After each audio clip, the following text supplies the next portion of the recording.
और अब कुछ मेहमान मेरे साथ जुड़ गए हैं, पहले उनका परिचय करवाते हैं, उसके बाद आज की चर्चा में आगे बढ़ेंगे। वीरेंद्र धनखड़ जी हमारे साथ जुड़ रहे हैं, पैरा ओलंपियन है वीरेंद्र धनखड़ जी, बहुत स्वागत आपका। कामिनी यादव जी हमारे साथ जुड़ रही हैं, आप कुश्ती की कोच हैं, आपका भी बहुत स्वागत है। बलवंत फोगाट हमारे साथ जुड़ रहे हैं, आप प्रधान हैं फोगाट खाप के। बलवंत फोगाट जी आपका भी स्वागत। टीपू पोरिया हमारे साथ जुड़े हुए हैं, जननायक जनता पार्टी के प्रवक्ता हैं। टीपू पोरिया जी आपका भी स्वागत।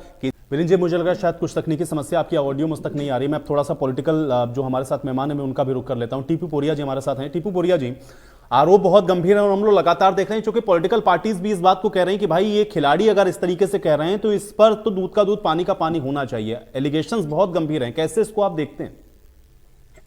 आयुष जी, मैं आपको बताना चाहूंगा मामला बहुत गंभीर है। ये हमारे देश का, मैं समझता हूं कि एक बहुत बड़ी दुर्भाग्यपूर्ण घटना है कि जो खिलाड़ी हमारे देश का मान और सम्मान है, जिनके लिए हम सभी ने मिलकर के तालियां बजाई, जिनकी जीत पर हमने खुशियां मनाई, और आज वो मजबूर हैं कि वो जंतर मंतर पर उस तिरंगे के साथ वो धरने पर प्रदर्शन करने पर मजबूर हैं।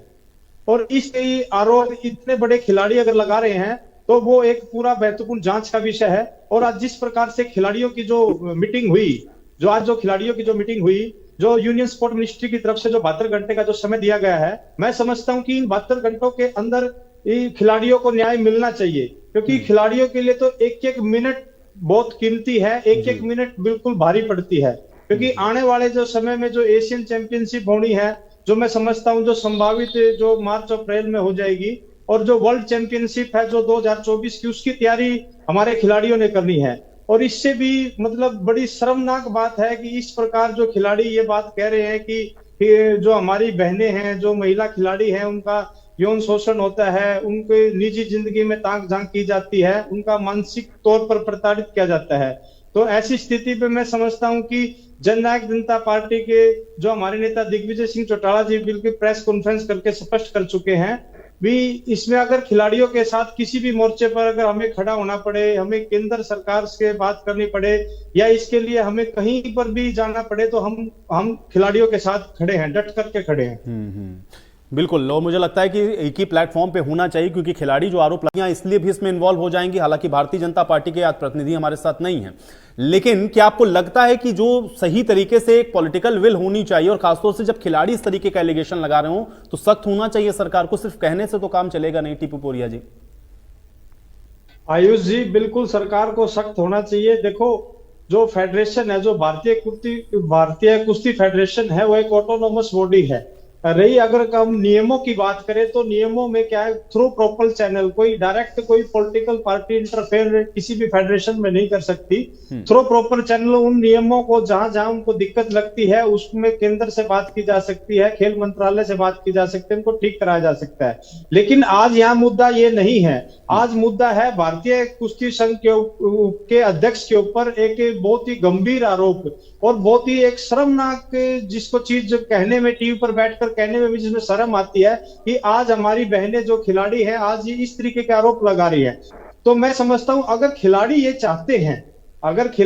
चाहते हैं कि भारतीय कुश्ती फेडरेशन को भंग किया जाए, तो उसमें कोई दिक्कत नहीं है। भारतीय कुश्ती फेडरेशन को भंग कर देना चाहिए, दोबारा चुनाव करवा करके दोबारा कोई अच्छे व्यक्ति को मौका देना चाहिए।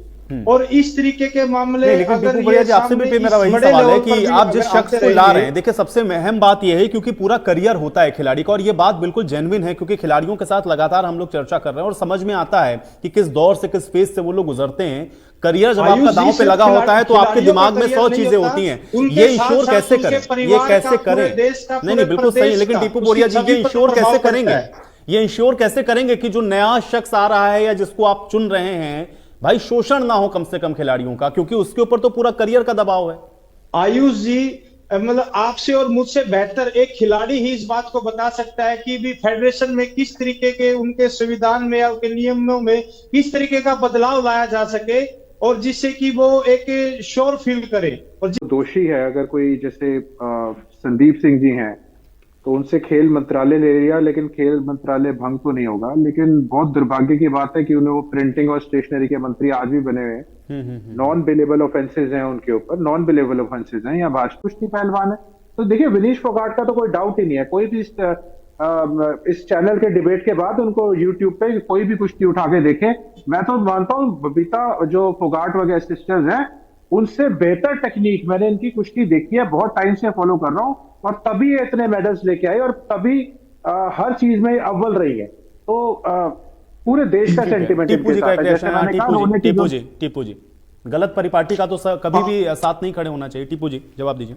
आयुष जी, जिस तरीके से जो मेरे साथी इनेलो के प्रवक्ता जो बार बार ये कह रहे हैं कि हरियाणा प्रदेश में जो संदीप सिंह मंत्री जी पे जो आरोप लगे हैं, मैं पहले तो इनको बता देना चाहता हूं कि कोई भी खिलाड़ी है वो छोटा या बड़ा नहीं होता।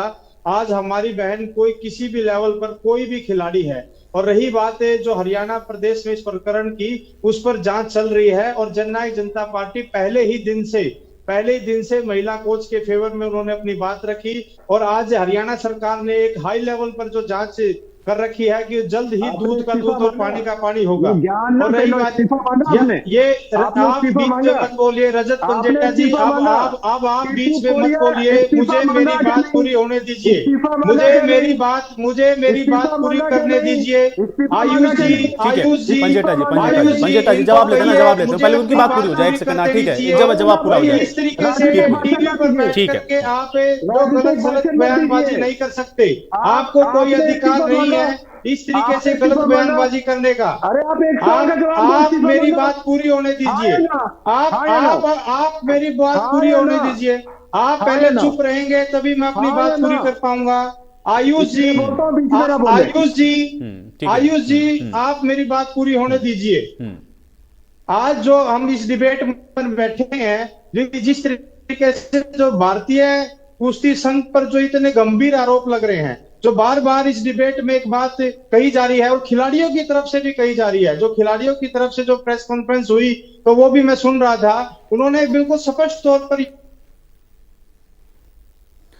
चलिए टीपू जी, आपकी आवाज मुझ तक नहीं आ रही है, इसी के साथ चर्चा भी मुझे यहीं समाप्त करने के लिए कहा जा रहा है। शुक्रिया आप लोगों का समय निकालने के लिए, आज इस चर्चा का हिस्सा बनने के लिए। तो हालांकि ये बहुत गंभीर और संजीदा विषय है, क्योंकि खिलाड़ियों ने बिल्कुल स्पष्ट कर दिया है, जब तक रेसलिंग फेडरेशन ऑफ इंडिया के अध्यक्ष को उनके पद से हटाया नहीं जाता है, फेडरेशन को भंग नहीं किया जाता है, तब तक वो अपना धरना प्रदर्शन जारी रखेंगे। और अब देखना यह है कि इसका हल और समाधान किस तरीके से निकाला जाता है। आज बड़ी बहस में मेरे साथ फिलहाल इतना ही।